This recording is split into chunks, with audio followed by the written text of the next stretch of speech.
Okay, we're live, and I'm trying to be patient. Wait that first few seconds, because quite often Artcasters will just come in like half sentence. So we're joined by a big, darn huge group of guests. I think Corey is still sort of dealing with the unpacking and packing to get back to his home state, and we are joined by guests that all share a unique trait that we're going to be talking about today, um, other than being artists, and that's meeting in person. So we're going to talk about like the value of meeting in person. And before we get into all that heavy stuff, I think we should just go around the horn and kind of have everybody introduce themselves and let everybody know where to find them. And then keep in mind this is a pretty like big panel of guests, so we'll try to navigate the chaos as well as we can. So that being said, I guess why don't we start with you, Scott? Where can everybody find your work and follow you on the social medias and all that fun stuff? Yeah, so as the little tag down here says, I'm Scott Circlin, and you can find me on my YouTube channel at Circworks on YouTube. You can also find me at circworks.com, where I have a bunch of digital tools and things that'll help you make comics. And if you want to learn how to make comics and you're short on cash, then I have a free course on how to make comics, and it's on YouTube. It's on my YouTube channel. It's called Making Comics 101, and it takes you every step of the way through the process of making comics, from coming up with your ideas all the way to printing, publishing, and everything in between. And you can find that all on my YouTube channel. And if you do have a couple of bucks to spend, go over to my website and you can purchase my comic book Young and the Dead. It's a kids versus zombie adventure story in the vein of Goonies and Monster Squad and E.T. It's like Goonies meets Night of the Living Dead. So definitely check that out if you haven't. I love it, and that was a pro pitch. So I'm going to baffle and fumble mine, but here goes. So I'm Joshua Kemble. You're on my channel. If you haven't yet, hit subscribe, hit the bell. You definitely want to make sure you're hitting the bell, because I just got notification from my publisher for the collaboration book that I've been kind of hinting at. Not Death But Love. That's a book about Elizabeth Barrett Browning and Robert Browning and spiritual mysticism. It's kind of awesome. But that means the finalized script got to me, and so that means I am going to be drawing like a madman for the next year. So I'll be streaming a lot. And so if you want to catch live streams that are both Artcasters and then my live streams, make sure you've hit that bell. Also, make sure you pre-order Jacob's Apartment. This is a graphic novel that's a doomed romance story that sort of has interweaving dreams and reality, and is done in the vein of like Ghost World and like if you're a fan of like Ghost World or Eternal Sunshine of the Spotless Mind, this book will be right up your alley. And then also there's my book about faith and mental illness that talks about my journey dealing with depression, as well as growing up as a comic book geek and at a Christian school and some of the weirdnesses there. And then also navigating caregiving for people with panic disorder. And I'm going to be actually inking like book 2, but make sure you've bought book 1 if you haven't yet. That's available at Amazon. And I think the other book, I didn't mention this, but you can pretty much ask any local bookstore to carry it, and they should be able to carry this fine book here that comes out in June from Graphic Mundi. So that's my pitches as quick as I could do them. And Gerimi, where can everybody find your work and check out your streams and stuff too? Hi, everybody. I'm Gerimi Burleigh. You can find me at jerimi.net on the internet web. You can find my comics and my arts and my prints. You can find me on YouTube, streaming as Gerimi, and that's spelled Gerimi. I stream weekly, showing my work in progress, comics and illustration. My most recent project is a book called Morning Star. It tells the story of Lucifer's fall from heaven as a Western. It's an 8-issue series. Volume 1 has issues 1 through 4. Volume 2 has issues 5 through 8. And pleasure being here. Thanks for having me, guys. Awesome. Cool. I think you roboted out at the very end there, but I think you were saying thanks for having me. So, and that's pretty cool because robot voices are rad. So I'm just throwing that out there. Okay, so Gary, but do check out Gerimi's stuff. I watched one of his live streams recently, and I was reminded that I need to be arriving at your live streams more often because it's super fun. And one thing I will say about Gerimi is like, anytime you talk to this guy, you feel pumped to work on art. Like there's just something about you, Gerimi, that inspires people to just work and be excited about art. And so that's really cool. Speaking of being excited about art, our next guest, Gary Hodges of Dinosaurs versus Mars Bots, which is a very exciting premise. I don't know, that was an attempted transition there. Gary, where can everybody find your work and check out your videos and all that fun stuff? Thank you. Yeah, I appreciate the boy, that was a heavy lift of a segue, but I appreciate that was not, I mean, the effort. That was a mall cop level segue there. That was, wow. Yeah. So, I'm Gary Hodges. I'm the indie comic creator behind Dinosaurs versus Mars Bots, DVSM. You can follow me on Instagram with this handle right here at Dinosaurs vs Mars Bots. Or you can follow me on YouTube under my name, Gary Hodges, and you'll know it's me because my profile picture is a cartoony Tyrannosaur gobbling up an alien. It's really important, if you're interested in my work, to follow now because, as many of you know, I've been sold out of comics for a few months now, but a new print order is going through very, very, very soon. Very, very soon, like within days. So if you want to know when comics are buyable, follow me on one or two of those places. I'll be one of the first to know. I love it. That's great. And I will attest to the fact that Gary is not just doing that as a sales strategy. Like literally you want to be following Gary if you want a copy of Dinosaurs versus Mars Bots, because they actually do sell out really quick. They sell out. And they're they're really good books. Because I see him in the chat. Squatch, I'm always working. I'm actually making very good progress on the third. This is my binder here. So this is what I do. Every time I'm actually drawing a comic in drawing mode, I print the latest page just to make sure it looks cool. I throw it in a binder to kind of see how the page turns go. And the comic is being built as we speak. I'm just taking a little time off to visit with my fellow artists, so don't hassle me. I absolutely love it. And I will also say that Keith, welcome. He's hanging in the chats. Squatch said, "Oh, look, it's Gary once again, finding excuses to not work." And then Corey said, "I'm listening on my 17-hour drive home, so talk for a long time." And then Frank was also saying, if you want to buy a bootlegged DVSM, not BDSM, DVSM, you can call him. So, okay. So, so our next guest is awesome animator, frequent guest of the show, good friend, and Jim Lujan. Where can everybody find your stuff and follow you and all that fun stuff? Well, good morning, evening. I'm Jim Lujan. I'm a animated cartoon filmmaker. I also make, as everyone knows, many religious tracks. So come to my site and I'll do that. And I'm an award-winning filmmaker. If you don't believe me, why would I be holding an award? Right. Is Yeah, that fair the point. coveted golden gnome? It's the Nomi, I love it. winner of the 909 Best 909 movie. The Nomi, like from Showgirls? Like that kind of Nomi? No, not Naomi. As in to know me is to love me. But Yeah. This and, is like a good God know me, right?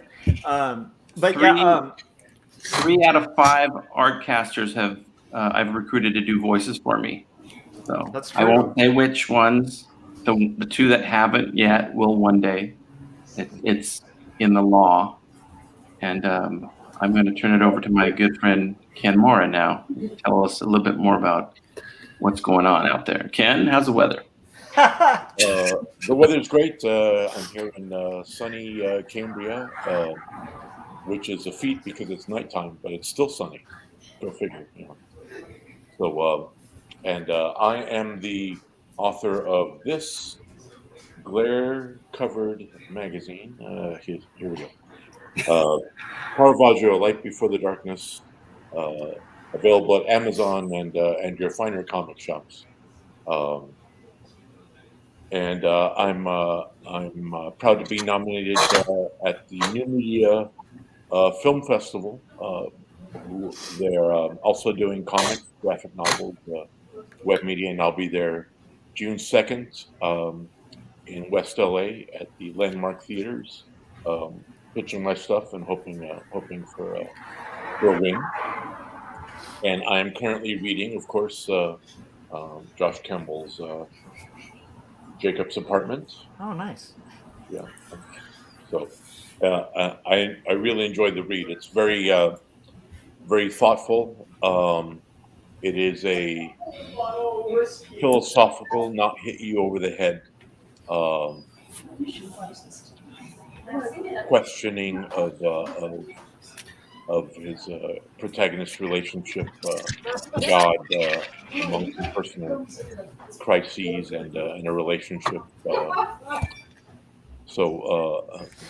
I'm finding a good read. I kind of like more grown-up things as I now enter into my late 20s, and the puberty's behind me, and I'm kind of like trying to stretch my wings. Ken, as you were introducing that serious story, I could hear people laughing at you. Do you want me to slap them? I'll do it for your honor. The ironic, just tell them to get Ken's name out of their mouths. Yeah. Ironically, I will be in G.I. Jane #2, so Nice. I guess everything's okay. I love it. Okay, so we have the cultural references. Check. I think we're set to go. So I'm glad you mentioned Cambria too, because that'll kind of tie into our topic. But we recently had a big art meetup in Cambria that was like me, Corey, Scott, and then Jim and me and like our families and stuff. And it went so well that like Corey was going to be in Los Angeles, so we organized like another meetup with Jim. By the way, I also just thematically decided to use my Lily's coffee house mug just to reference the Cambria thing, which is a really great coffee shop in Cambria, and I'm super envious, Ken, that you're there because I love Ken, that. didn't you I thought you said you were moving there. I didn't know you were already there. Yeah, we're kind of 1 foot here and 1 foot in LA. Oh, okay. Until I can get my child bride to retire. I love it. I love it. That's a good problem to have. So then we ended up meeting and having like a really just awesome, like cool, inspiring meetup with Jim and Gerimi and like Corey and Corey's cousin, and then Scott, and then I know Scott and Gary have like met in person. And so we were thinking about like, okay, what do we want to talk about this week? And we were realizing like we should have some of the people we've like actually met in real life on, where it's like, it's just, it's such a cool experience and a reinvigorating thing for artists. And I just kind of think it might be worth kind of getting into like the topic of like the value, like why as an artist do you not want to just shut yourself in a room and just draw alone or only have internet friends? Hey, Josh. Yeah. You remember when we were in Pasadena and you guys were all there? Remember, and you were saying these are really the best Artcasters. Everyone who's at this table right now is like the best of the best. And I think that was right before I got up to get my coffee, and I was like, okay, while I'm gone for about 20 seconds, why don't you guys each introduce yourselves, say where people can find your work? Yes. So I don't know. So what do you guys think? Like, why would you like? Let's say I'm a young artist, because artists by nature, especially cartoonists, right? We're kind of introverted beings. Like most of us grew up drawing. Drawing's a very isolated activity a lot of the time. So like, what's the value of sort of like being surrounded by other artists? I don't know, like Scott, like why don't you start it off, Scott, and then we'll just kind of go around, The main value is it's really difficult to go like virtually through an antique store and just have fun making fun at all the little, what do you call them, trinkets and whatever you come across. But yeah, I mean, that was a blast. I remember that. I think and the cool thing was, I mean, because you meet everyone online, and then it's so weird when you meet people in person for the first time. It's just almost like you've hung out with them many times before, even though you haven't done that in person. So, and it's just, it's just a different feeling. I don't know. Obviously, I mean, I guess that's kind of, that's a no-brainer, but. Yeah. And you get to see stuff that say, hey, I remember when this wasn't worth shit. and now it's $75 a pop. So. At the antique store, yeah. And then some of it was surprisingly affordable. I almost came home with a 70s 8-track player. Yeah, that thing was rad looking. But I mean, it looked like something off a Doctor Who set. I really dug the look of that 8-track player. I think like I don't know about you guys, but it's like I definitely felt like reinvigorated from just those meetups, and I've definitely had that experience. Like I think out of everybody here, like the first person I personally hung out with like one-on-one was Jim, and he used to organize like art meetups about once every month, and like they were just such a positive experience, and kind of would give it's hard to explain, but it's like almost would give me like fuel to like work on stuff, you know. I don't know, Gerimi, like what about you? Like what's one of the what do you find like to be the value of like kind of meeting up with other artists instead of staying in the lair forever? I will say also that I think Jim is the gateway drug. Yeah, because I met him in person long before all of you, not through one of his organized meetups, but just through the art scene and the animation scene out in the Pomona area, and just getting to know him there, and him introducing to all of the group of artists and animators that he knew. That he's the dark lord of animation. But I will say that there's so many benefits. But in a certain way, one of the things I was thinking about when we were all hanging out in person and sketching and talking is how there's so many conversations you have with artists that other people just aren't going to get. Yeah. In terms of our creative drives and how we interact with media, how we think about our own processes, how we look at other people's art, how we talk about the writing craft, the story craft, the visuals, actual technique and process stuff, and both. It's two things, because it's a joy for us, and to be honest, our friends and loved ones that are artistic civilians, they can only tolerate so much of this. Yeah, break, and it's just like at a certain point we're always like, are they going to be bummed out that I'm going and just hang out with artists? They're almost like, oh my God, please shut up about microns. I don't even know I don't want to hear about it anymore. You know, and hey, there's a micron. Hey, thanks for letting me borrow your micron, by the way, because I forgot mine. So yeah, artists, and that's another good thing. You can share. You can't share tools virtually. So maybe just or needles. Or needles. We did that too. I think I mean like I agree. I like that you said like the called it like civilians kind of don't get it. And I remember I think Jim knew this guy too, but there's this guy Raul that Jim and I both know who every once in a while he'd call like non-animators like muggles. Like we're wizards and they're muggles. And I always thought that was a funny way of putting it, but it is almost like if you have like a specific trade or craft, something you dedicate like every free minute you have like to it is a hard thing to like kind of find connection with people who are outside of that. So it's such a relief to kind of like hang out with people where you can be like, Oh, dude, I saw like Jim and Corey and Scott and Gerimi, like you guys were literally like trading iPad Pros and being like, oh, have you tried like this setting on the brush?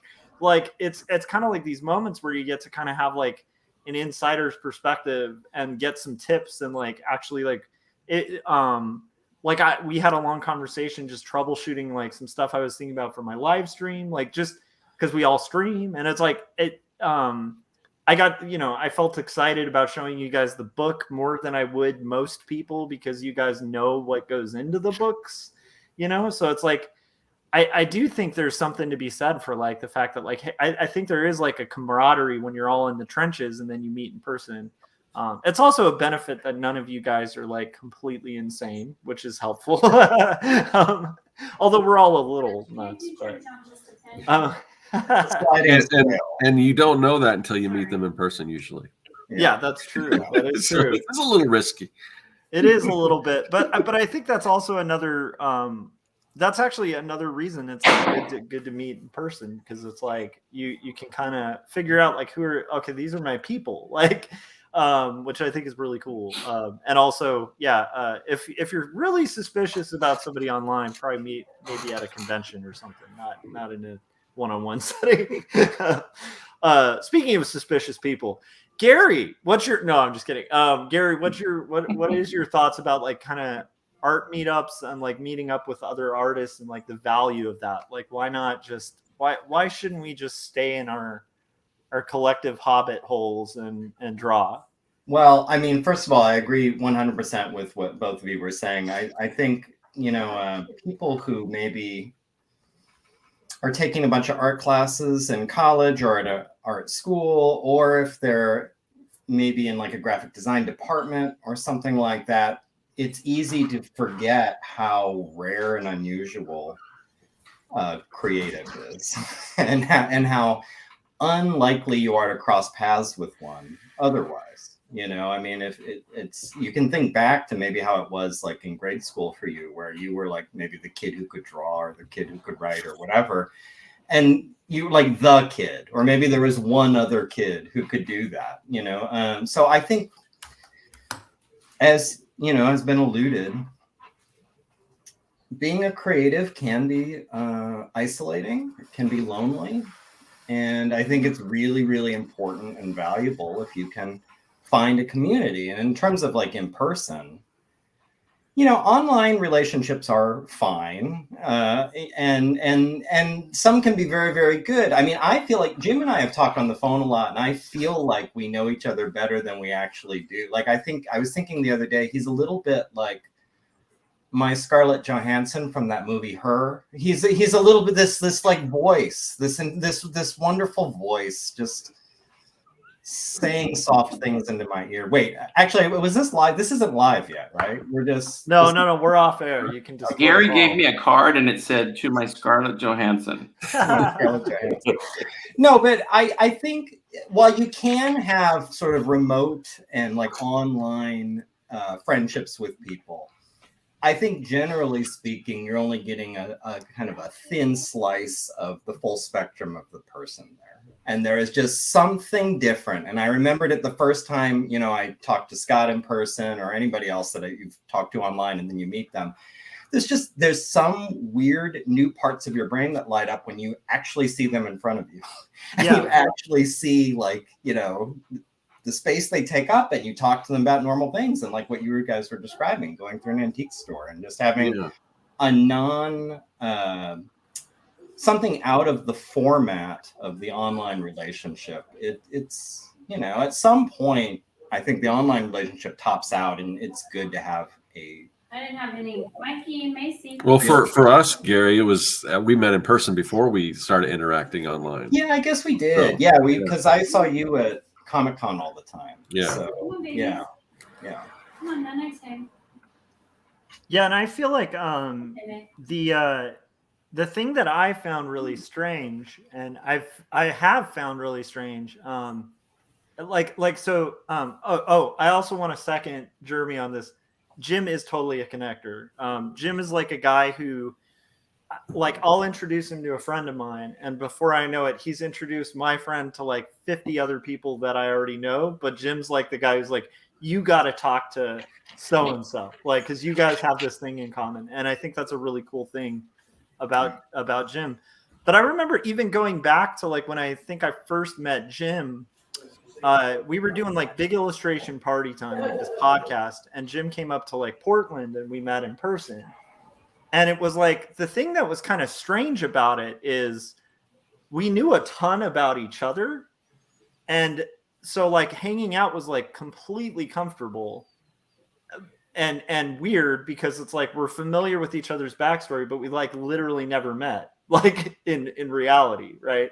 And so it's like, I remember it feeling like this kind of cool, like very strangely, actually like comfortable, awesome thing where it's like, oh, here's this person I know like a ton about, and like I've never gotten to hang out with. Like, and they can kind of ask you like those weird, questions where it's like, oh, whatever happened with this thing, and you're like, oh, that's right, you like listen to the content we make, like, so you're familiar with like all these weird little stories like we've talked about online and stuff. Together, we lost. So that's cool. I don't know what was happening there. Something with the audio. So Jim. What about you? Like, first off, like, what do you think the value is of like meeting in person for you, like with other artists, and then also just to kind of tack on the like connector thing, like, why do you do that so much? Like, you do really seem to take joy in like connecting different creatives, and what is that like? Yes. As a lifelong swinger, I have many different when Jim does connect other people, he's often wearing like a golden mask, and it's got like a like antler horns on it and stuff. Part of the ceremony. He's just walking around with a bucket of keys for some reason. I really don't know. I know when I was a kid, I was the same way too. I used to like want to like put people with mutual interests together. I don't know, some kind of sick thrill. But and usually I don't like. It's like I would put people together and then just like go away. It's like I didn't want to be part of it. I just went like, okay, good. But I do know that. And I wish there was a better word. There probably is a better word for networking. That's not so, douchey. but it's everything. Networks, because everybody potentially that Ken knows is a contact for me, and then everybody that I know is a contact for them, so on. And that's the bold people are the people that make things happen like that. And sometimes those are the people you want to stay away from the most because they're the most annoying, but they are the ones that get things done. You see that every day in career, the ones that aren't afraid to ask for, things. I'm not like that. I'm definitely not like that. I was going to say, and you're definitely more memorable if you have met in person, if you have that personal connection. So the next time somebody does think of, oh, I got this project, oh, that's the perfect person. I mean, you're probably going to go with the person that you have that connection with, that it's just a little more personal. So I think I like, for example, I might have introduced Ken to Josh. Yeah. But I for sure introduced Josh to heroin. Yeah, that's true. And that's been one of my closest friends for a very long time. That never leaves you. And that's why you got 3 books going at once. So Right. But I don't know. I really, that is kind of cool when you can introduce a person that has a certain interest. You're like, oh, you know what? I know a guy that's, into that too. And then you introduce them. But like I said, I'm not a nosy person. So like, I don't like, are you guys talking now? Yeah, I'm not about that. I'm just about like once it's, I don't know. And then one thing leads to another. Then you meet this person, they meet this person, but I don't know. I guess I'm just a meddler, I guess. So, but I like it though.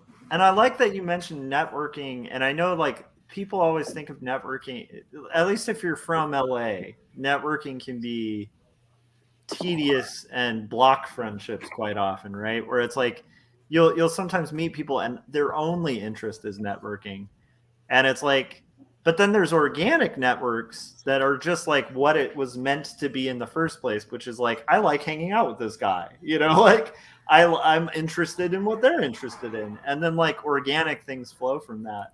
A good example, and this is going to kind of transition to Ken too, but it's like, when I first met Ken, it's like at one of Jim's meetups, and we're just all kind of sharing our work and stuff. And I get in a great conversation with Ken, and it was just delightful to talk to him. He's a really deep thinker about art and like about story. I think you were still wrapping up Caravaggio at the time, Ken, and like it was such a fascinating. It took a while. It probably is true.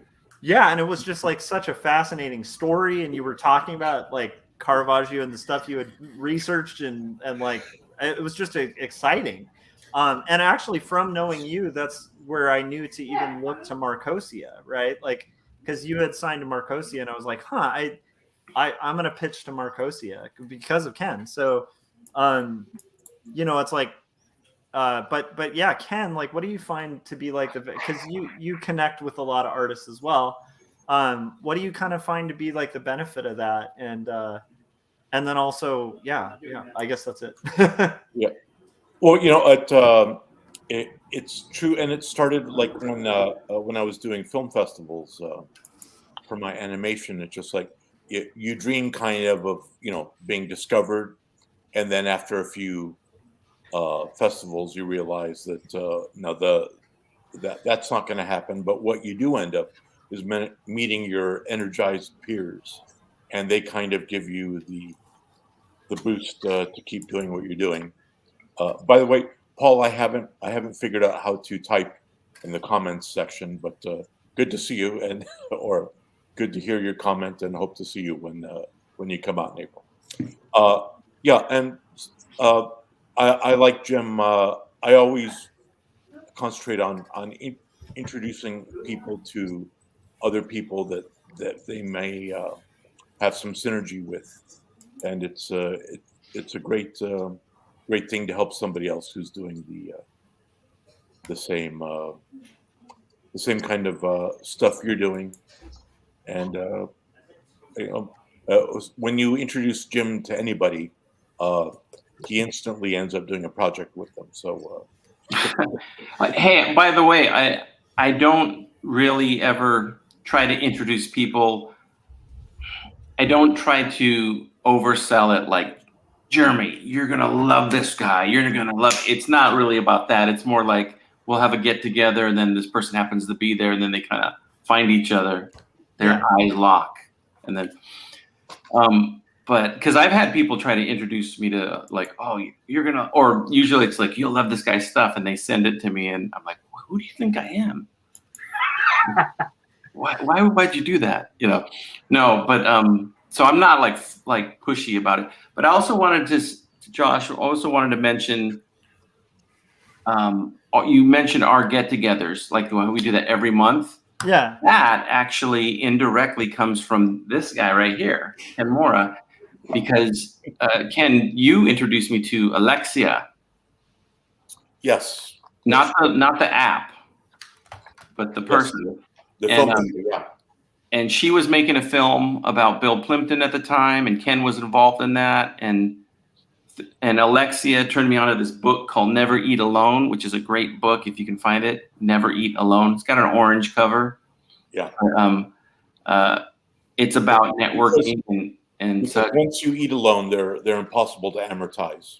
Yes, never eat alone. Right on. Yeah, and like one thing happened to another. So like I saw how networking and genuine networking can actually benefit a career effectively, really. And also it's really about like being genuine too, not being the fake, like, hey, how's your kid? Well, anyway, so let me tell you something, so I don't know. It has to be real. And if things move slower because of that, so be it. At least you'll have solid footing when you're climbing that mountain, and you can climb over the bodies of your friends later, clawing and scratching your way up to the top. But or bitch slap them at the Oscars. Or bitch slapping them, yeah. But like that's a perfect example. Ken, without you, I wouldn't have met Alexia, and indirectly would not have met Bill Plimpton, or at least not as quickly or had an in with him at all. You would have caught up with him. So I would have kidnapped him. Yeah. So, but you would have done the full Borat. Yeah. Or the full Monty, either one. But I cannot wait we were joking about it, but Phoenix, a Phoenix meetup, that's going to be another level of interest. So yeah. And that brings up a good point, is that, I mean, most of you guys, except everyone but me, but Gary and I, you all live in LA, and there's a lot of artists living in LA or thereabouts. But you'd be surprised, I've hosted a drink and draw in Phoenix, and I'm planning. I mean, it's not like Phoenix is a small city, but still, it's not. It's not like LA, and we're not like an entertainment, type of city. So, but you'd be surprised. I mean, there's probably a lot of artists in your area, and even if there aren't, like I traveled. I think it was like a 5.5 hour drive to get to, Pasadena from Arizona. And yeah, I don't regret any of that. It was so worth it. And I basically went up a day, and then I came back pretty much the following day. So, and, I would do it again. I do it. I don't know if I could do it every weekend, but I would definitely do it. Like if I could do it like once a month or whatever.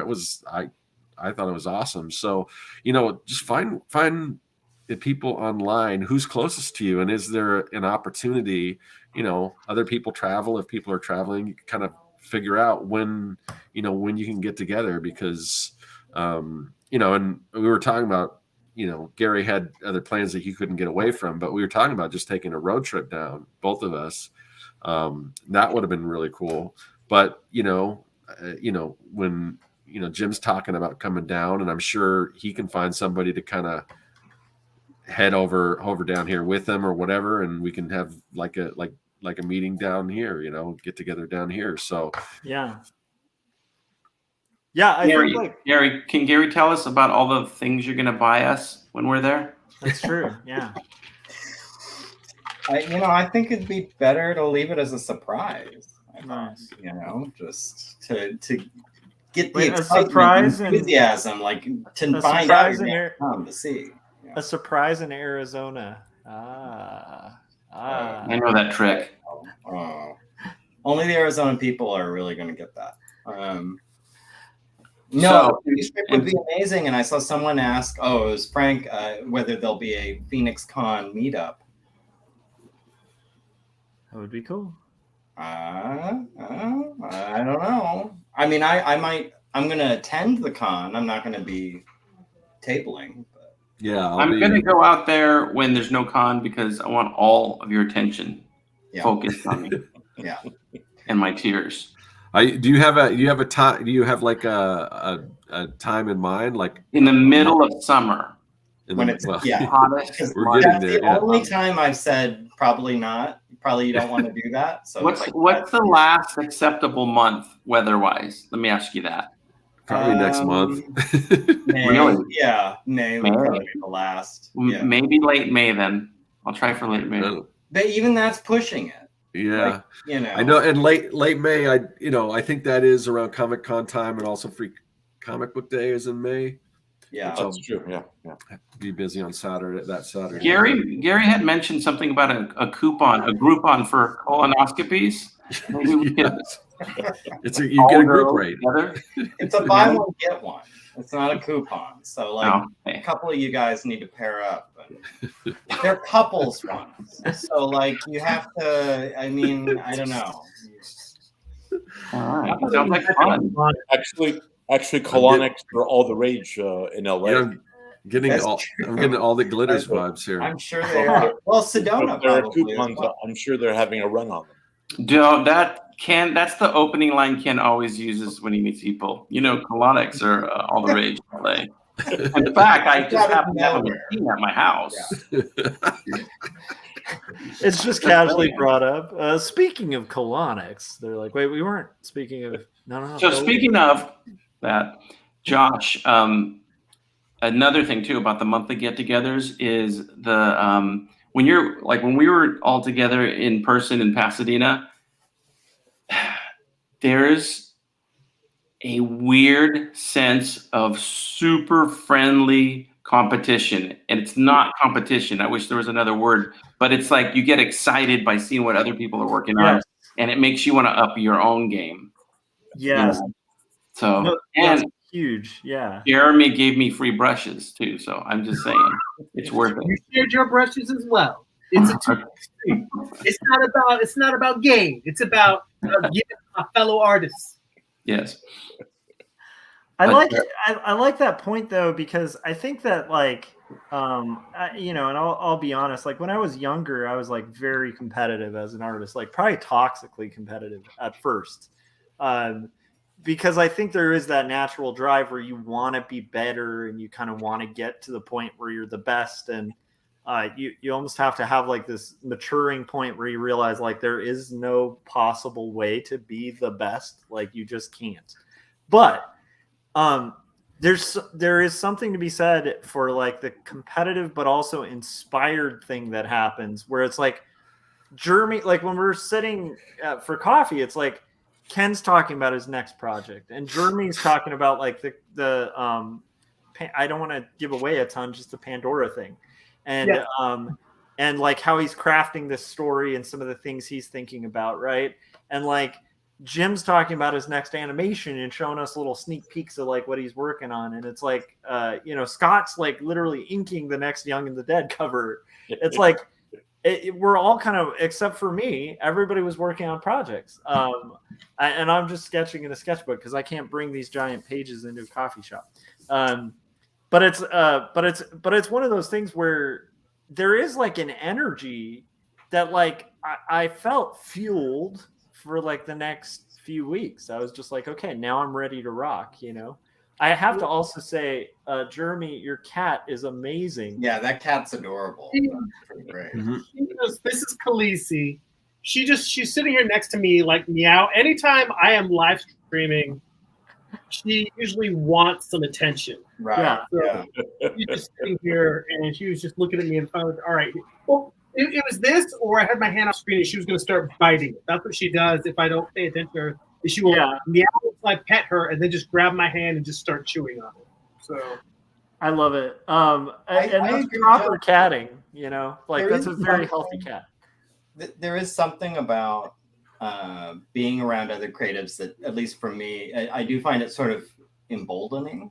Yeah. Like it makes you, I think, feel more comfortable pushing and stretching. And I don't know what that is. Like some of it, I know what you mean though, like where you don't want to use that word competitive because that's not really what it is, but it's something like that where you feel like, first of all, I think it's kind of the community thing again, where you're with people who you feel like can better appreciate what you're talking about and what you're doing, as opposed to like a normie where you feel like, they're not going to get it or they're not going to fully understand or appreciate what you're trying to do. You're going to lose them. They're going to get bored, whatever. But I think there is also a thing of like, well, I'm surrounded by a bunch of creatives and like there's something encouraging about that, that like with your own process where it's like, well, I'm going to just, I feel like it's easier for me to loosen up and go all out with some project if I know I'm going to be working with someone else or showing them my work or like what you're describing, you're all in the same room working together. I think Josh put it best when he said, guys, being around you so much this weekend has really made me horny to create. Yes, that's.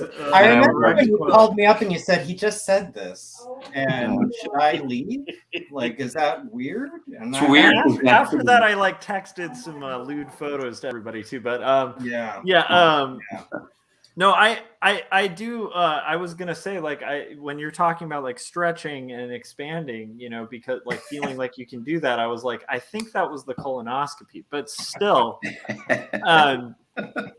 no, I do think there's like a huge benefit to like to the energy you get, and it's also kind of like Gerimi said at the top, where it's like you're in the trenches and like you're meeting somebody else who's like fighting the same battle, and it's like, oh, you've had that moment where like you had to kind of like sneak around the corner and fight the enemy this way, because like we're all trying to fight this crazy creative battle to make stuff. Yeah. But the other thing is, and this is the competitive part, is like there's the social pressure of like, I don't want to go, like I would hate to have, like I would probably avoid a meeting like that if I'm going to come empty handed. Like I want to go to a meeting like that, like loaded with the next thing I'm working on. Because if the table's going around and like Jim's working on his next animation, Jeremy's plotting his next graphic novel, Gary's working on the next Dinosaurs versus Marsbots, we just lost Ken. What? You intimidated him. You better bring whatever you're working on. Speaking of horny to create. Oh, here we go. Okay, I got him back on. But yeah, like so Ken's working on like the next like graphic novel, right? Like Scott's working on the next Young and the Dead, or like we're all editing a video, or we're plotting, like, you know, it's inspiring, man. It's just inspiring, and I think Jim just got shanked. Sorry, Jim, you got to watch your back. Watch your back. I couldn't get him on the diagonal, but now his ass is mine. Jeremy really did give me his pen. But yeah, you know what I mean? Like, I think that that might be the kind of competitive part where it's like, I just don't, like, I admire and respect everybody like in this group. And so it's like, I would hate to be the one who like isn't trying to at least participate in this creative thing we're doing, you know? We had a really very lucky dynamic, and I include Paul Pate in this too, if you ever get to meet Paul. But a really lucky dynamic that there wasn't a single person at our get together that was like, okay, time for me to shine, you guys, you know, let me just show you all my stuff, and I don't care about your stuff. Like everybody was really considerate of everybody else's time and attention and stuff, and it was just, there was no like show hog. But sometimes you get a group of people together, and there could be one or two people that are like the standouts like that are just like, I'm here, like you guys are here to listen to me talk about my stuff, and you know, and I've seen that dynamic, and we usually murder those people. But one of the things too, and Ken and Josh, you guys have been at the meetings we used to have. We used to have meetings at Cantor's and stuff like that, like once a month. Mm-hmm. But it was about accountability too. So our thing was once a month we'd get together, and everybody would say what they were working on, and then they would also talk about. The question was, once you said what you're working on, the other artists were kind of tasked to like ask, like, well, what could we do to help you achieve that goal? Sometimes it's really nothing, and other times it's just like, hey, can you share this on social media? But the next month you were accountable to report kind of like, did you do your part? You said you were going to do X, Y, Z. You said you were going to get 5 pages done or whatever, you know, or you said you were going to make a poster. Did you do it? And everybody pretty much, that's why there's a lot of stuff getting done in a short period of time, because people were accountable. And by accountable, yes, I do mean death. So yeah, of course, there's no other accountability. Violence, at least, if not. But accountability and competitiveness, I mean, these are all like harsh words that sound terrible. But if you're a creative person, you'll understand what I mean, because they're all the accountability and creativeness in the kindest sense of the word. I would say. Yeah. I think accountability, it's almost, I could be wrong, but I feel like it's almost a self-inflicted thing, because like I think it's one of the most important things I've learned in the past few years is if I want to get something done, I should probably announce that I'm doing it, and that will keep me like on task. Yeah. I don't think, if like everybody knows, they hear me talk about it all the time. I try to do a page a week. Not try. I do a page a week for D versus M. If there was a week where I slipped behind and I didn't get my page done, and I told you guys, I can't really picture any of you going like, oh, you know, Well, like there is, shaming me, you're making me feel bad. But it's Squatch is in the chats though. I will Squatch say, would, he'd for be sure. all over. But like, but I created it for myself just by telling you page a week. Yeah, that's why God created Squatch for that reason. Yeah. Squatch he's kind of an avatar of all the, you know. I assume it was God. Yeah. I mean, something. I don't know, but okay. No, but I think it's self-inflicted. But speaking it out loud to another human being makes it work. That's what makes the magic work. It's a mysterious process, but I fully believe in it. Scott, what do you think of that? Oh, wait, hold on. Yeah, I feel like we've lost Scott for a second, so we'll. He's actually off checking. I forwarded Josh's nudes to him, so he's probably just taking some time. It takes a long time to download. Review them. Yeah. I gotta say, I mean, I'm used to people having that reaction. Like for some reason, I'll show them and then they just disappear. I'm not sure what that is. I got to think deeper about that. Maybe it's the angles. Maybe I could take some more interesting angles with that. You are very angular. Yeah, that's true.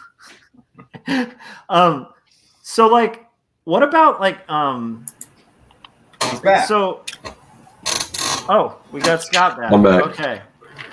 So Scott, what do you think about like the competitive thing with art? Like sort of like the competitive advantage of like being around other artists and kind of wanting to make sure you're competing.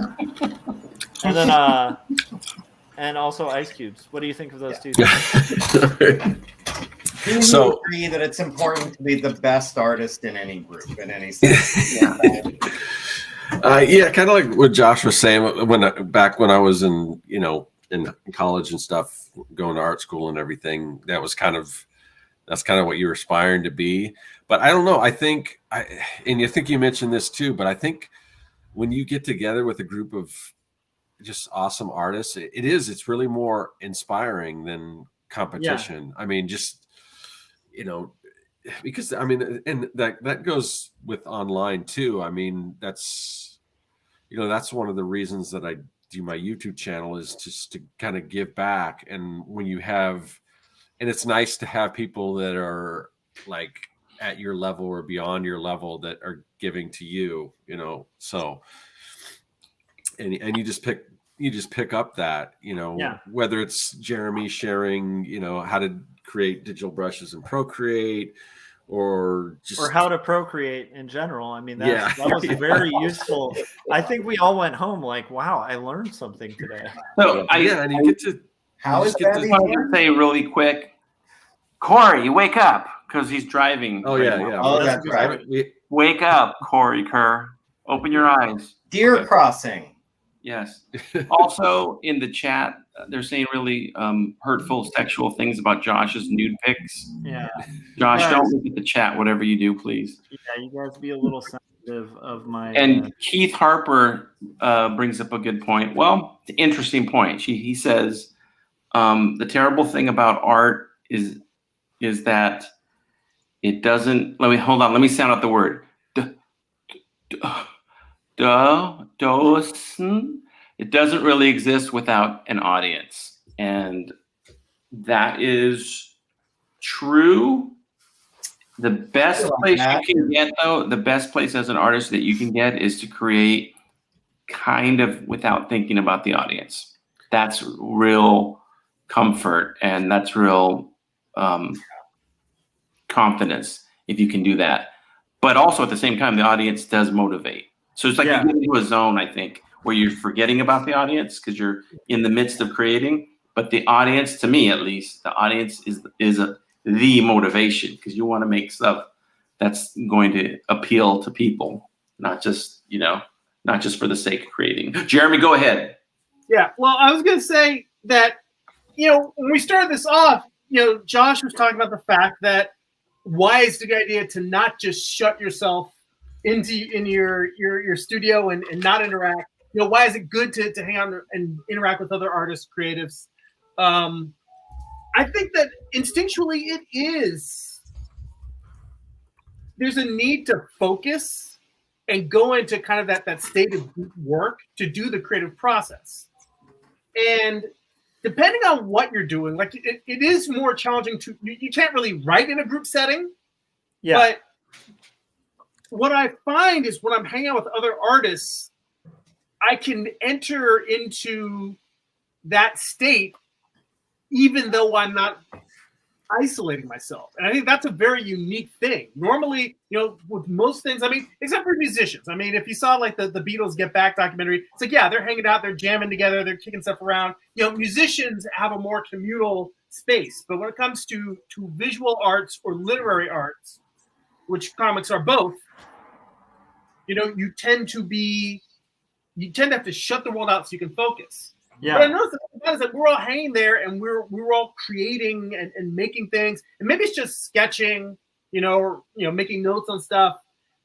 But the fact that we can be in a group setting while still focusing in a level that normally would require isolation, I think that's a very unique thing. It's like your brains can all kind of tune into that frequency where we're alone, but the unimind is existing at the same time. We're all vibing off of each other. I think that vibing is that's the synergy that you're talking about, where it's not about competitiveness. Yeah. It's like we're feeding off of that energy. Yeah, and I think the only thing we're kind of competing for is like competing with ourselves so that hopefully we have something to bring. That's about it. It's like it's almost like, why would you go to like a big basketball game? Like if you're like, why would that be fun? Like half of the fun of it is like you want to make sure you're bringing your own game. Like you want to make sure you're kind of holding up. Yeah, you want to feel like you've earned your spot. Yeah. Like if I'm going to be at this table, like Yeah. I want to feel like I'm at least carrying my own weight. Yeah, and I feel like I definitely have that with like Corey and Scott. Like we, like the Artcasters, and like the 48-hour art check, which was inspired by the meetups that Jim was doing. It's like, I think that system of accountability, and then also just constantly, like, you don't want to be the smartest person in the room, right? Because then you don't ever level up, right? And you also don't want to be surrounded by creatives that aren't outputting, because like quite often the people you hang out with like reflect what you become. And it's also, system of accountability, great band. Yeah, they're so good. They tend to get a little moralistic in their, like, sometimes. I like their early stuff. Yeah, exactly.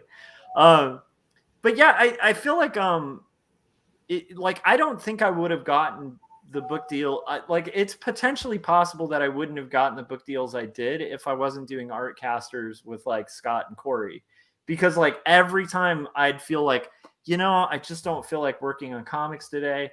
Then I do a stream and it's like Corey's making another animation. Mm-hmm. Scott's making these like brilliant like videos that are like amazingly edited and like just making 1 million Amazon books. So I'm like, okay, I'm complaining about one book and Scott made like 10 last week. It's inspiring and it's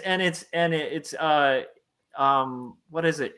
Infectious. Like it that's the thing. Like when Jim talks about like a cartoon that he's working on, it's infectious. Like it makes me want to work because I can see what he's getting out of it. And I think especially with the way isolation, like we're all artists and we're going to struggle with like those kind of more like, we're artists, so we're sensitive, right? Like artists are sensitive and attuned to things. And so we're probably way more prone to like, struggles that would cause somebody to want to be isolated. So I actually just cried for 45 minutes before we started tonight. Yeah, exactly. Every time. Mm-hmm. And that was partially due to the colonoscopy. So next time, get knocked out before you have it. Hey, I wanted it raw. I wanted the full. And there's your T-shirt. Hey, so here's the $10 question. So there's a lot of artists that are isolated distance-wise. They're not near other artists. It's impossible almost for them to regularly get together. what do you feel? Okay, I'll just say what I feel. Getting together in person is invaluable if you can, because there was like an energy at that table. Yeah. At one point, I think I told you I was working on a background, and you guys were all talking, and I wasn't saying a word. I was listening, and I felt like I was listening to Artcasters as I was working on, but it was live. It was the best. It was like a really relaxed environment in person. But for those artists that can't get together in person, what do you think that the online get together, these type of meeting, think that's a great substitute, or do you think that it's just something that is done only out of necessity? No, I mean, it is a great, I mean, the fact that we can do this now, that we're so connected, and just for those reasons, for people that can't, that just aren't, that don't have the capability or don't have the wherewithal to connect, or it's location or you know, or whatever. Yeah, I mean, that's the great thing about online, but I think it just adds that extra thing if you can. And even if it's, you know, even if it's like if it's a convention, if you live outside of a major city or something, or if you can, like, maybe once a year or once every couple years, if you can just make that effort to try to see if you can, you know, meet people halfway or whatever you can do. I mean, I would really encourage that. But in lieu of that, I mean, the fact that we can connect like this online, I mean, it really is amazing. So yeah, it's not, I mean, and especially I think the one thing we haven't even touched on, I'm surprised with this whole show, unless it was when I had to run to the restroom, is that, you know, we're coming off of like a couple years where pretty much we couldn't do that. So, you know, I was really, you know, the opportunity to actually meet people in person when I've sort of, I mean, what we've been through with the pandemic, I mean, it was kind of, in some ways I was better equipped for that because I am an introvert, because I am an artist and I do work from home. But all the more reason that, you know, I missed that. And I had, right before, you know, kind of a year or so before everything got shut down, I had made a sort of an agreement with myself that, yeah, I'm going to try to get out and do more in-person events. And I met with Corey and Creative South, and I've met up a couple times with Josh when I happened to be out in California or whatever. So, and I really wanted to do more of that. So, and then right after that, you know, it's just kind of, that wasn't really an option. So, I'm hearing weird, like, flutes or something. Yeah, me too. I'm hearing like a crazy jam session. So, okay. Or something. So that's my side. Okay. My girlfriend is practicing clarinet. So Okay. I will mute when I'm not expecting to be talking.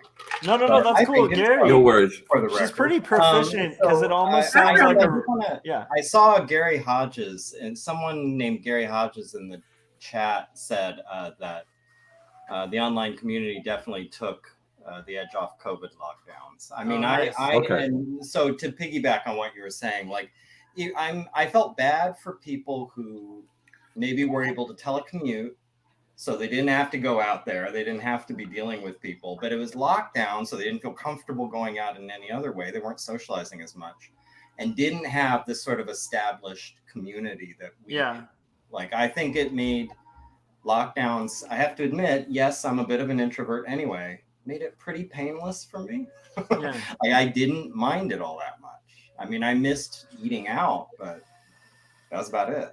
I have long-term collaborators I've worked with forever that I've never met in person.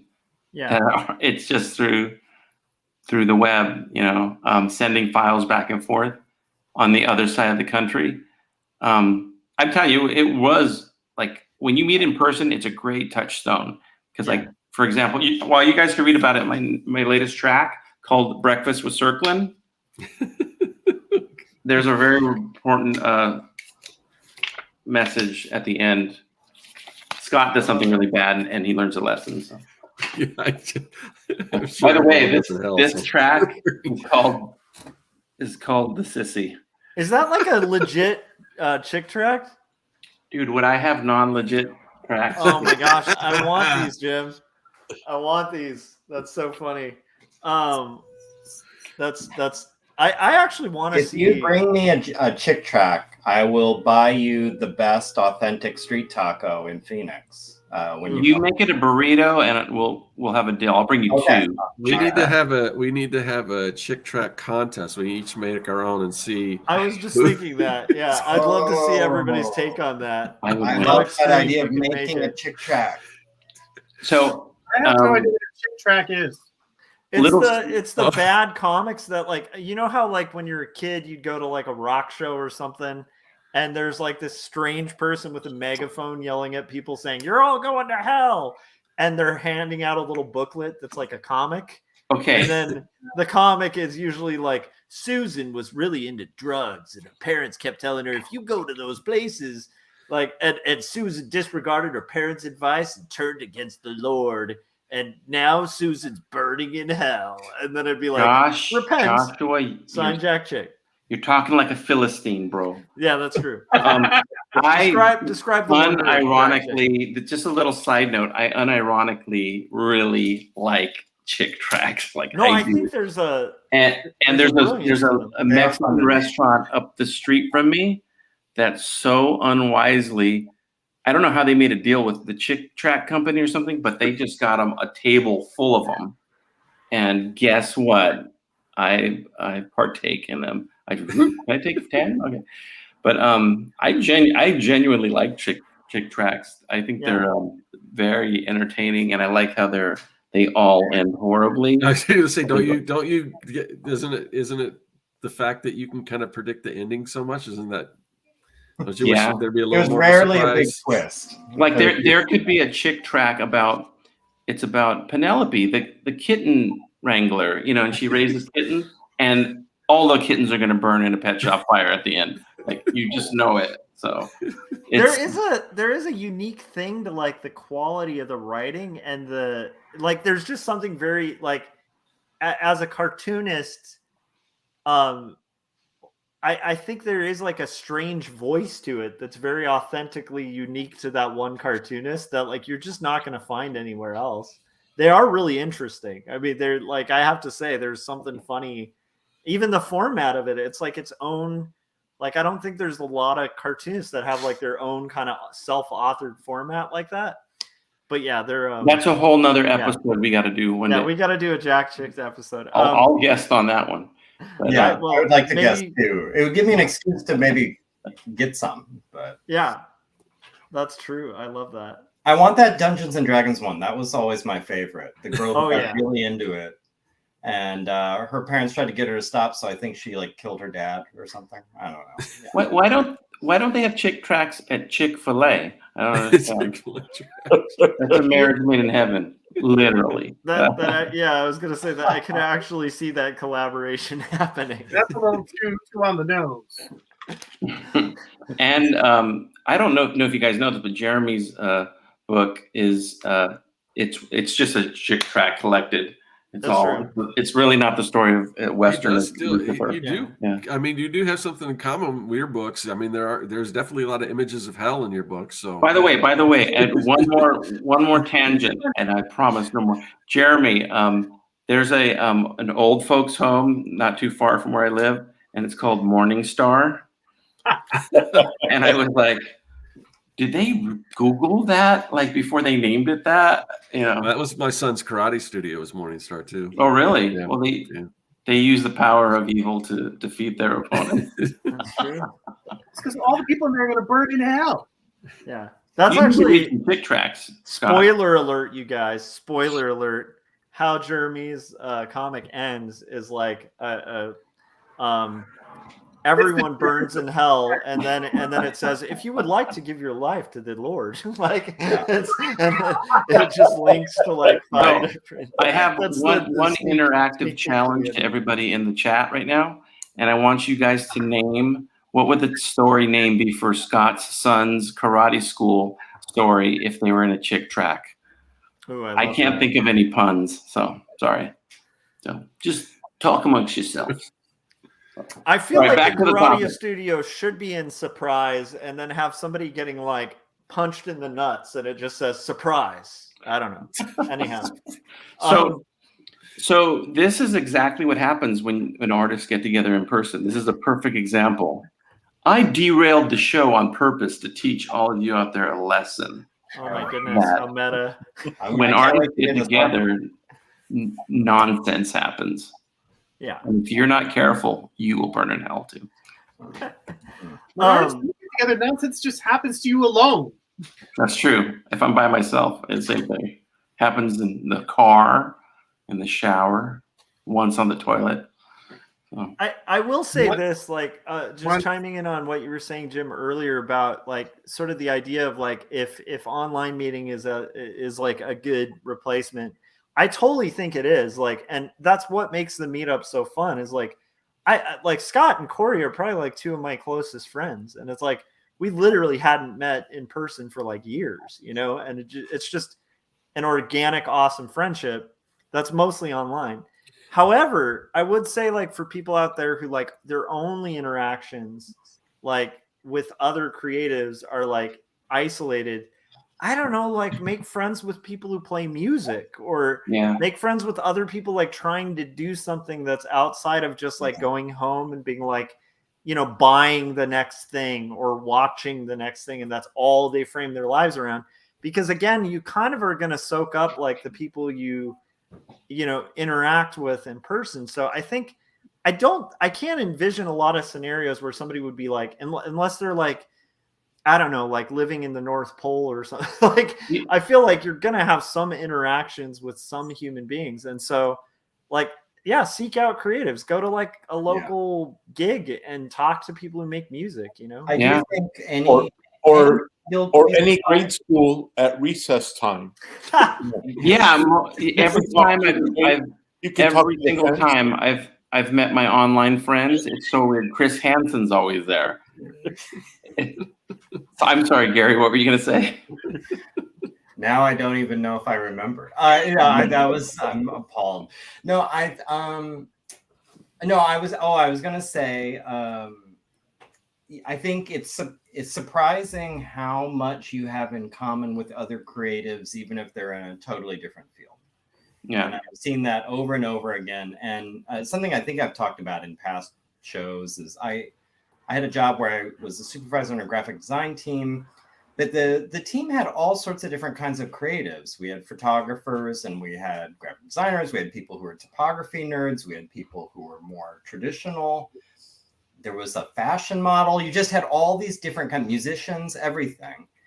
And you could all relate to each other because there's something very similar about just that lifestyle of a non-conventional life, you know, not being an accountant, not being working the return counter at Target, like whatever it is. Like if you've done anything that's a little outside the established kind of grown-up job, you can relate to someone else doing their own version of that. So I think, yeah, absolutely, I would agree with that.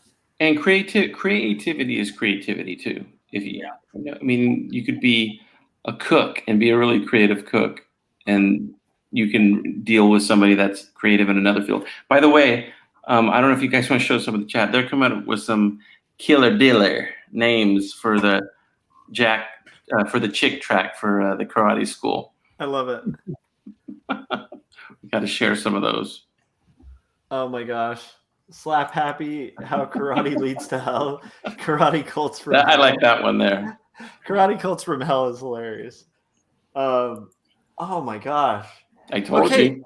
Here's another thing that is huge. Especially if you're writing humor, actually, honestly, just for the process of writing, like silliness, just goofing off with friends can literally lead to like some of the most brilliant concepts. And a lot of it can start as just like spaghetti at the wall jokes and riffing off each other. I mean, that's literally what a writer's room is most of the time.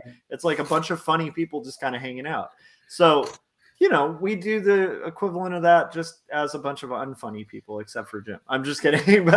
But you know what I mean? It's like if I'm hitting like a plot problem, one of the best things you could possibly do is meet up with some other creatives and be like, I'm hitting this problem, like, or especially for dialogue, like it's just so important. I don't know. I can imagine that, like, riffing off of stuff. Like I know, like, when we've hung out, we've made jokes that I'm like, I actually kind of want to make that thing.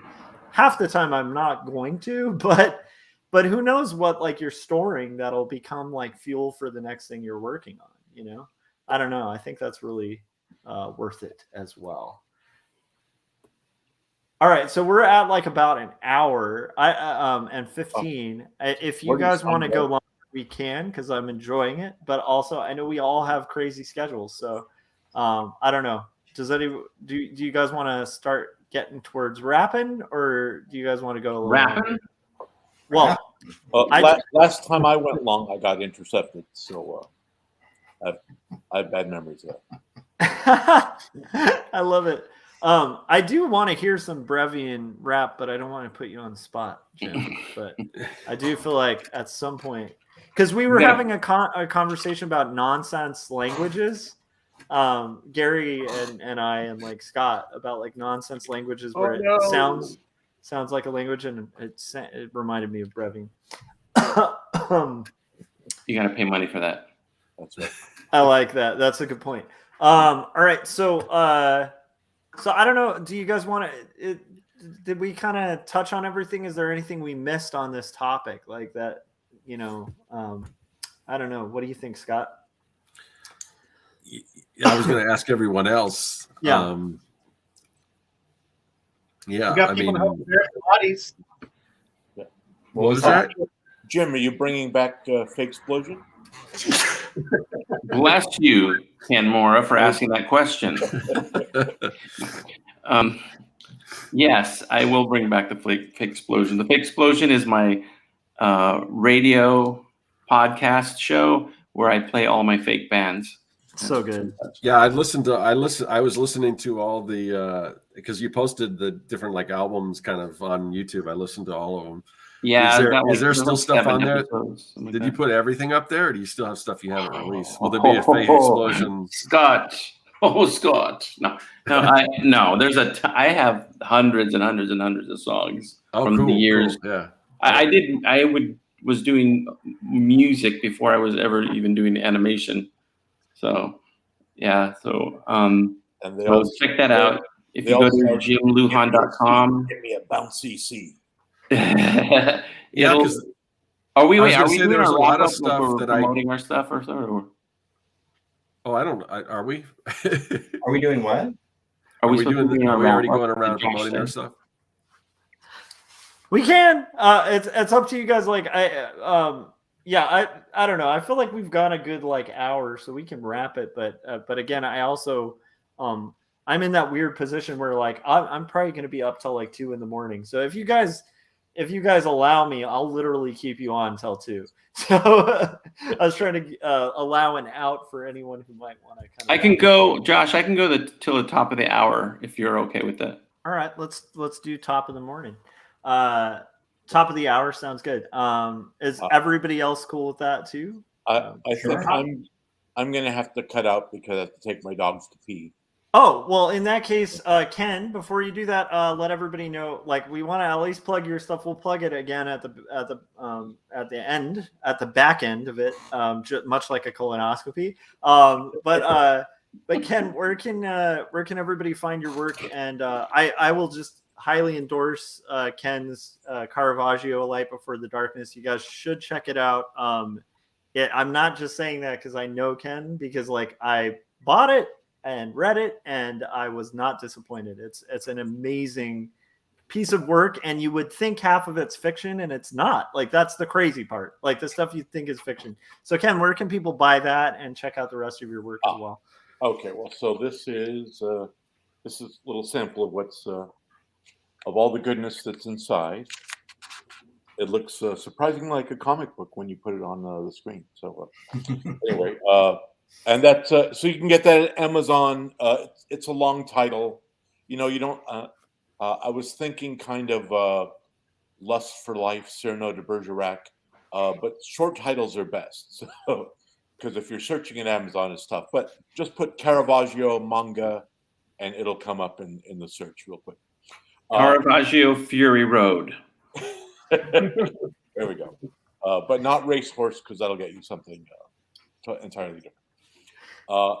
And then if you want to follow me on Kickstarter at Bella Fay Media, I'm Bella Fay Media all over the place, Twitter, Facebook, Instagram, Kickstarter. I will be raising funds for my near future action thriller Ms. Valkyrie, probably June, one or two to coincide with my appearance at the New Media Film Festival. I love it. Yeah, that's about I got other things going on, but it's all at bellafaymedia.com. I love it. Yeah, and Ken is always creating, so make sure you're following him. Even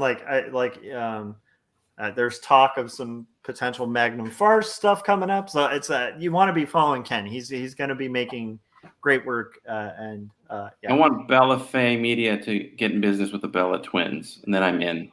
That's true. That's true. The Bella twins and then Faye Dunaway, if we could somehow make that happen. Is she still alive? Chinatown. I don't remember. Okay, so right. Thank you, Ken. All right. Well, great hanging out with you guys. Looking forward to the next virtual or in person. Hell yes. Together. We'll make this I like happen. this. When you sign off like that. Like that. Oh yes. Mwah, to my loving audience. Sorry. Bye bye. Great to see you, Ken. I feel bad for Ken because now that we know that he has a pad in Cambria, it's like we're gonna be like college students just showing up. Like, so Ken, we're staying here, right? Like, anyhow. Yeah. I think. I don't know. I'm trying to think of other kind of benefits. I think the main thing, I mean, obviously there's just like the benefits of friendship, but there's also the benefit of like approaching art in different ways. And maybe we can touch on that too. But it's like, I've definitely had times where, like, for instance, I was just dipping into, like, I wanted to make some animation music videos.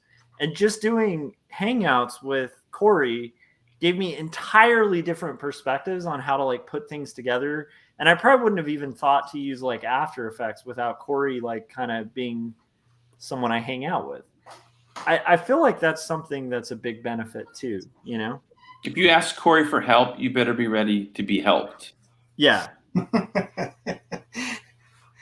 I had a question just out of curiosity. It's something I was thinking about today. On a scale of 1 to 10, now, Josh, I feel like you're probably a 10 on this scale, but correct me if I'm wrong. How would you rate your ability to work while talking to other people? Like actually, like if you're in a group or even like 2 people, how well can you do your normal level of work while engaging with somebody else? Ooh. Because I feel like I'm like a 3. Like I prefer to like just sort of sketch and kind of like spitball ideas and make notes. Like I could never sit and work on what will ultimately be a finished D versus M page if I'm talking to anybody. Like I kind of almost have to go sensory deprivation. So, but Josh, you're doing the live streams all the time and you're getting into debates and things while you're inking, which I can't even wrap my brain around. So Yeah, I don't know about Josh, but for me, inking is the one that I can do. Yeah. Like penciling's a little hard. Definitely forget about writing. That's impossible. But yeah. I can thumbnail and ink pretty effectively while talking. Because like thumbnailing, there's a thing that happens when I'm hanging out with people and thumbnailing where talking to people actually keeps me distracted enough to be creative with my thumbnails.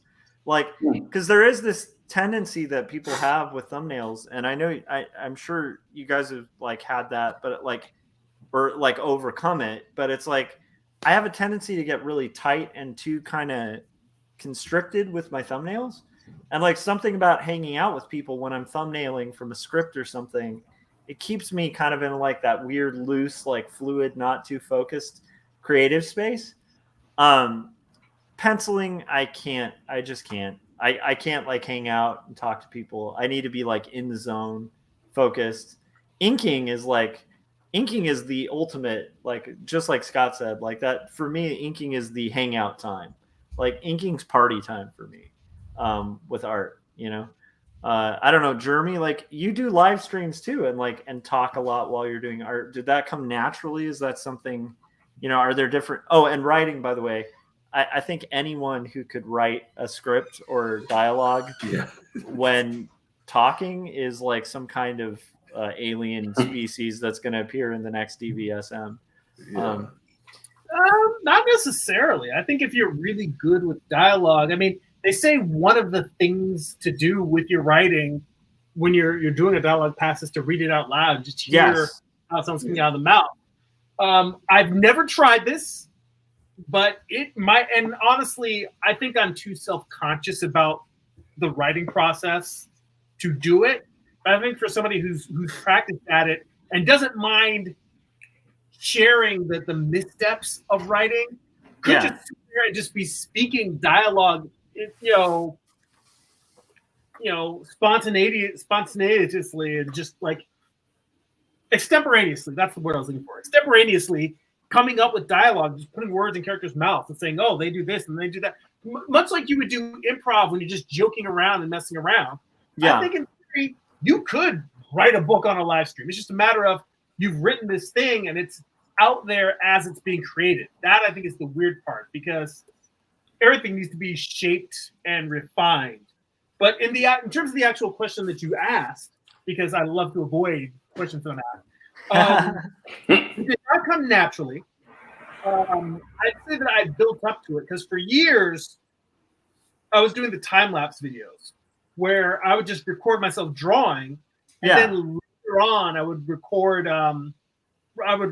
voiceover. I would just watch it back and record saying something about it. But what I found was it was always difficult for me to remember what I was thinking in the moment of drawing. Totally. And I a lot of the I have blog posts on my Patreon that I'll share with work in progress animated GIFs, and most of those blog posts are written while I'm drawing. I'll be, whether I'm working like on my lunch break or if I'm drawing in the evenings, I'll just have thoughts about the creative process, or I'll just random stuff in life that you think about that isn't necessarily directly art related, but it's just what's going on in my head, and I'll just say, "Oh, let me make a good post," and I just stop for a minute, write it down, and go off my life. The years of doing of recording stuff and trying to remember what I was thinking in the moment is what made me try live streaming, because I said, you know what, I'm just going to, within reason, say what's on my mind while I'm drawing. So literally it was me just saying, we all have that inner monologue that's running 24/7. And most of the time you're trying to shut that monologue up so you can focus. And I said, what if I just treat the rest of the internet like they're an extension of my subconscious? Like all of those voices and that chatter that you hear in the back of your brain, just let the chat that's inside be part of that and respond the same way you respond to thoughts.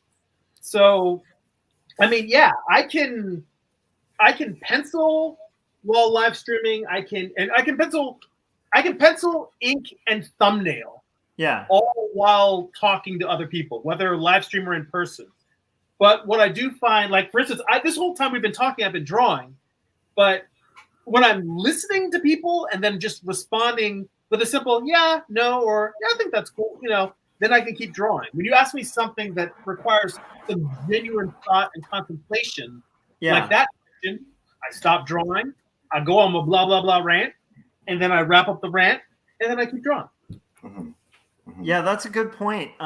Like I feel like Gary was saying, like I might potentially be like a 10 on the scale, and it's like that's definitely not the case, because there's times where I get so involved or lost in the conversation that I'll forget to draw. So I definitely have moments like that, and it's taken a while to get used to. And much like you were saying, Gerimi, like when you're streaming, there's also just the weird confidence thing of like, for me, the most scary part of a stream, and I still feel it, is the first 5 seconds when before I hit record. The second I hit go live or whatever, it's kind of like, okay, we're just going. but there's like this weird moment of like, what the heck am I going to talk about? Like, this is just, you know, and the self-doubt stuff where you're like, oh, this will just be boring, or like no one will show up and stuff like that. And it's always overridden within about 5 minutes of getting into it. But it's like that first second is always kind of a weird thing. And then you learn, like, and I will say, Gerimi, you're, I think, way more articulate when you're working on your art than I think almost anyone I know, where you'll break down the process in very like clear ways. And I think it's very cool. What about you, Gary? Like, like you were saying you can't work, or are there specific, like, is it for you, is it like when you're working on inks, is it a little easier? Because you do a lot of your penciling. The only thing, and so as I don't remember if I don't think we were broadcasting. I think this was before we started. So it was going to be this Saturday, but something came up. So next Saturday, I'm going to start a weekly live stream. Yes. 11 a.m. my time, which is Arizona time, which I guess will be Pacific time. And the reason I chose that, because like I suggested with this question, I'm not very good at talking and working at the same time. But Saturday mornings is usually when I'm starting a new page. And the first thing I do when I'm starting a page is I'm drawing the panels and I'm laying out, I have all my lettering to do. So I usually do that first to get a sense of like how much real estate's being taken up by my dialogue bubbles and things. And then I'll start pulling all my reference images and start laying them around my artboard. You know, so there's at least an hour or two of kind of just like setting up before I start really drawing.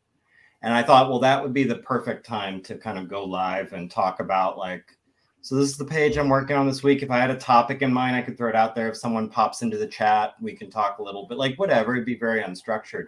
But that portion, I think that's pretty mindless to me, where I could get distracted with conversation and still be productive, laying out my page, laying out text, like doing all that. But once it gets to like, I'm trying to do a drawing, even if I could do it effectively while talking, I think I would doubt. There would be this thought in my head that maybe this could have been better if I was concentrating. Yeah. You know? And I don't even want to. Gary, that. So there's two thoughts. First off, like I mentioned, it was not something I started off good at. It was a muscle that was built over time for doing it. So just by doing it, you're gonna get better. But secondly, in terms of wondering whether the work could have been better if you were completely focused. Not that you want to do a piece multiple times, but have you heard the whole thing about how Bob Ross would do a painting like 3 times? Yes. Yeah. So it's like he would do the show, he would do the painting. For the viewers who don't know, Bob Ross, Happy Tree Guy, so he's famous for doing all these paintings. He would do, there's the painting that he's actually painting while he's talking to people. Yes. Then he would paint another painting at the end. That's like the finished painting that he shows everybody, that he shows on camera, isn't the painting that he would actually do. And I think he would do a third painting for. Well, he would do one before, like that you never even saw, just to kind of work the bugs out, like get a feel for like this is what I'm going to do. Right? Yeah. Mm-hmm. Yeah. So I mean, and again, while it is for the whole point of us doing this is so that we can communicate with people while we're being productive. So doing the piece 3 times is not productive, but it doesn't mean that once you finish a stream, you can come back and take a look at it and just say, it might be that it's a page that if you were completely focused, you would have finished in 3 hours. Yeah. But because you were live streaming, you might need an extra half hour or an extra hour even to go back and correct some things, shape some stuff up, erase things here and there, write some stuff out if you're working traditional. I look at it as the benefits of connecting with people while you're making art are worth that extra revision time you might have to put into a piece that didn't quite come together. I mean, honestly, most of the stuff, one of the reasons why I thumbnail and I do pencils, actually that's not true because I ink also, also, which is the final line. But I like doing the stuff that can be rough. Thumbnailing for me, it doesn't matter whether my thumbnails look good or not. So I love thumbnailing while I'm live streaming. Yeah, I found that too. I was a little nervous at first, but like I said, like with thumbnails, you kind of shouldn't be too precious anyway, and it kind of keeps you loose. And the nice thing is when you're live, you can in real time be like, no, that's a boring composition. I'm going to kind of change it up. I'm going to skew the landscape and stuff. I literally thumbnailed all of this book on like, that's when I started live streaming, was when I was thumbnailing. Because like Jeremy was saying, like at first I think I was a little trepidatious of it, but like after a while you get like cozy with it. I also want to throw in, like when I was in graduate school, there was like a painter that I knew who was like this cool, like they do these crazy like collage, like just postmodern like paintings, like, and then an artist I knew who was doing these like live sculptures, like they're like sculpture illustrations, so they look flat but they have like dimension to them. And now she's like she's like the lead singer of this band called Bad Cop that's signed to Fat Records, which is rad because she got signed in like her late 30s, early 40s, which is like what a weird story, you know, but like super amazing person. And then like Rick Reese, who we've had on the show, and he does like amazing stuff. And it's like we'd stay up till like 4 a.m. at the FA4 building on campus at Cal State Long Beach in our studio spaces, because to be honest, like a lot of us just had like crappy apartments, like no space to work, and we wanted to do these big things.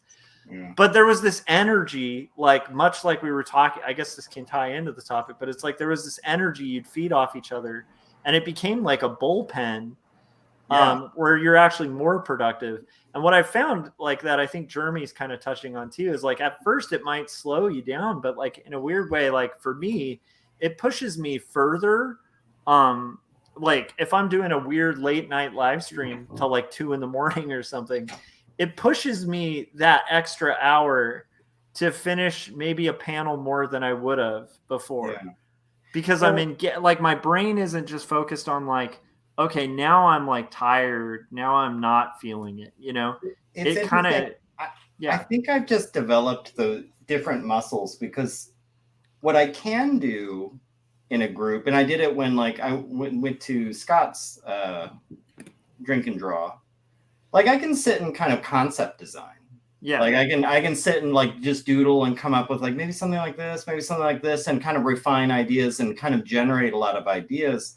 But there's something about, and now thinking about it, even when I was in college in art classes, I spent a lot of time, like, so we'd be assigned something and I would sit and just spend the whole like 3-hour studio session doodling and sketching ideas while talking to the other artists.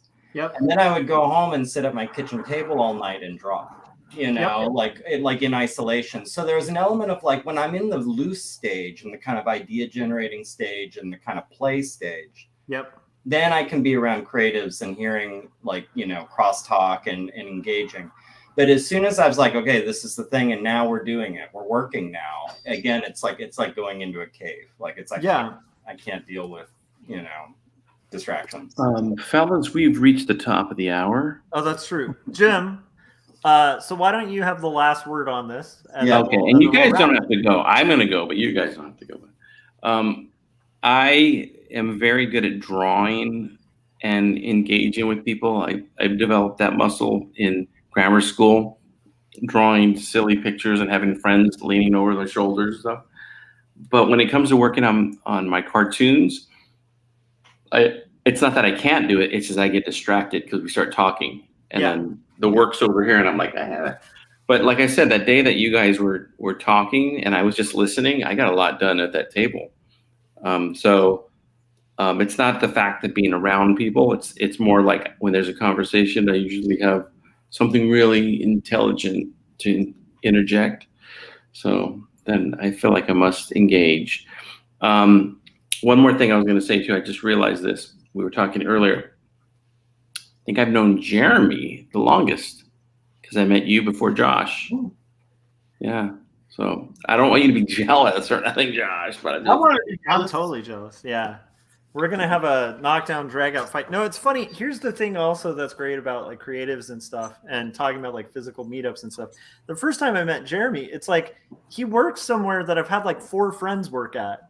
Like it's just like there's Where these is weird that? Chippendale. do you want to? I don't know if Gerimi. I don't mind mentioning it. It's Okay. it's a toy company. Yeah. Jack. And we'll leave it at that. Okay, yeah. I don't Right. want to drop, because there again, like those of us who are in house, sometimes like we have liability if we mention the place we work at. So, but anyhow, like and it's a cool toy company, and like I've known people who've worked there. So it's funny. We even got in a conversation when we met up, like about like, oh, are you guys still at that one location? And he's like, no, we're at a different place, like different location now. But it's like, that's another thing you'll start, like Jim, I met through another guy who's really great at introducing people, which is Hav, like Javier Hernandez. He's another connector. Like Hav is one of those guys, like I know a ton of people who like I've randomly met at an art show and they're like, oh, you know Hav? Like everyone knows Hav. Like he's one of those connectors. So anyhow, get out there, meet other people. Jim, where can people find your animations and your work? And Right here. I love Put it. a .com right there. JimLujan.com. And that's my website. I love and it. that'll lead you to my YouTube page. By the way, one of my patrons on my Patreon, which is JimLujan.com. No, it's patreon.com/Jim Lujan for those of you. One of my longtime patrons left, and I'm going to find you. And you think you gave something up to me earlier? Well, when you leave my patron, no. So let's replace the person that left with 3 or 4 new patrons. Let's do that. That's the right thing to do. I have a question for Jim. I'm not going to ask you when the next movie comes out, but I am going to ask: will there be like a teaser trailer? Will there be a trailer? When will we start seeing snippets? When will we start seeing like little teasers? Well, we want a little taste. Give us a little taste. We want a colonoscopy here, Jim. That's what we're aiming for. Not the full colonoscopy. Just your visual colonoscopy will happen. I expect the full film to be out at the end of April, maybe May. If I want to take my time, it'll be early May or sometime in May, but probably April. But the trailer and things like that, April will happen in April. Snippets will start coming out in April. I have the first. I'm up to about like a minute and a half done of the film. I'm building it chronologically. It's called Sugar Machine. And if you are a patron, you'll see everything first there. I exclusively post stuff there first, and also be on the lookout for some character cards too. I did this thing called Character Assassin, and where I kind of like did little factoids about the characters. Well, I'm doing that for the characters in Sugar Machine, and I'm putting that out. It's already on Patreon. If you go there, you can already see the cards. But I'll be putting those on Instagram in the upcoming weeks and days and such. So. But thank you for asking, Gary. That was very nice. And how about you? And what was that? And how about you? What's your thing coming out? Well, which sounds really bad. Now I just said that out loud. We'll see. I'm aiming for the very end of this year, but it's just we're going to see how the production schedule goes. Worst case scenario will be early next, but I'm aiming for end of this year. But I'm busy at work on the 3rd installment of the D versus M anthology series. It's going well. I'm happy with how the pages are looking. I'm happy with the script. It's just now just drawing. So, but maybe people will learn more about that if they start tuning in to my weekly live stream. And where can they do that, Gary? They can do that on my YouTube under my name, Gary Hodges. 11 a.m. Saturday, not this Saturday, but next Saturday and every Saturday going forward with an asterisk. Not every, because I'm sure at some point I won't be able to do it, but almost every Saturday Do you have a Yep. title yet for the show? No, I don't. All right, just do that on your big Maybe this reveal. should be a test of the whole topic tonight. Let's brainstorm titles right now. Right now, everybody. I want to hear one amazing title from everybody. Hodge Storm. I like that. I think you should call it. What's kind of the format?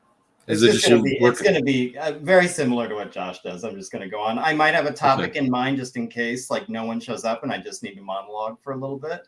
I might talk about like something that's giving me trouble with the drawing or something I'm eager to do or whatever's on my mind. Someone DBSM, it's not as dirty as it sounds. Mhm. I think you should call it. I like it. I think you should call it the House of Hodges. Yeah, I actually like that a lot. I like the idea of it being called like Late Night with Gary Hodges, and it's actually on at 11. Like, It's very How about late. the It's House on Hodges extremely Hill? late. What was it? The House on Hodges Hill. ooh, I like that too. Oh, Good. it's getting Good. better and better. See, Yeah. Mhm. we're riffing. We're getting Hot young Hodges. The benefits of hanging out with artists. Look at that. See, case in point, everybody. And Yeah. it could also just be hanging with the Hodge, and it could be like an 80s kind of icon of you. All right. And you could be standing next to like a crumpled Berlin Wall, like just a fallen Berlin Wall with like doing like the two double rock pose with like just draped in an American flag. Nice. Yeah. I can get the patriotic watcher. Mhm. Yeah. Hodges in the house. Oh, I like that. I Hodges in still the house. like Sweat Hodge. So, Sweat Hodge. The Sweat Hodge. Oh my gosh. I'm writing that one down just in case. Oh, that's so funny. see, if you worked in a different media, you could call it Collages with Hodges. Oh, Yes. yeah. The Hodge Garage. Hodge Garage. In the garage with Hodge. You could call it "It's Me, Gary." I like that. Yeah. Hodges Space. Or you could have Squatches name it. It could be Get to Work Gary. Yeah. Oh, that's pretty good. I'm working. Actually. Always working. That's what I. That's what I it. always tell That's Squatch. right there. Always working. Squatch. That will be the name of it. Always working, Squad. Frank says you should call it Colonics with Hodge. Yeah. With Hodge. Where did the colonoscopy thing? I don't know how that became our through line here, but Why that's did that? definitely Where, been the where did I don't that? know how it originate? happened. It had to be Jim, wasn't it? yeah. It had to be Jim. It had to be Jim. The problem is, Well, it's really, I mean, he does feature that in one of his. It has cartoons, just so. his fingerprints all over it. so that's a tag, right? In comedy, where you like kind of tag a bit and then you kind of use that as like a through line You bring throughout. it back around. I never would have expected that to be the one, but that ended up being the one. That the colonoscopy is really what held this whole It conversation really together, made you guys. it was a good binding agent. It had Yeah. a lot You know, of fiber. colonoscopies always come back around in the end. That's so true. Oh, let's let it end there. Okay, Gerimi, where can everybody find your work? Because I feel like that's the best last word. What do you think? Yes. Well, you can find me at gerimi.net. You can search for that name on YouTube, and you'll find my YouTube channel where I live stream weekly. You search for that on Instagram, search for it on the Twitters. You just type in my name. It's a normal name with a weird ass spelling. I'm like the only one. So just if you just spell it, just type it into your engines, type it into your dark web, type it into your Tor browser, you'll find me. I love it. And I will say, like, I tuned into Jeremy's live stream recently and just was like really reminded how fun they are. So Absolutely. I second that. all right. I guess Scott always goes last because it's Artcasters. So I will say just if you guys haven't yet, hit subscribe, hit the bell. You still have a few precious seconds before Scott raps to give a super chat, which we always take. But I will say also this crazy thing happened where I got another publishing deal that I've already talked about on stream. And I've been in this weird limbo of just waiting for my sister who wrote the script and the editor to kind of work out the final edit, and also kind of dreading it because like the second that final edit's done, it's like I have a year to do 230 pages of comic books. That being said, what's going to be attached to that is a lot of live streams. So you want to make sure that you can be informed and stuff of when those live streams are going to happen. So if you haven't hit that bell as well as subscribe, make sure you do, because quite often I'll pull you on my stream. I think almost everyone who listens to Artcasters at one point or another has been like hanging in the chats, and I'm like, hop on in, and they're like on the stream and right after that. So it's a lot of fun. There's random guest appearances, as Gary alluded to. Every once in a while, there's like a crazy debate. Sometimes there's like online edgelords who just I randomly end up with on a debate with. It's like it's a fun, like weird, just crazy free for all where we all work on art and get stuff done. That being said, also make sure you pre-order Jacob's Apartment from Graphic Mundi and buy 2 stories, my graphic novel about faith and mental illness, on Amazon. That was way too long of a closing.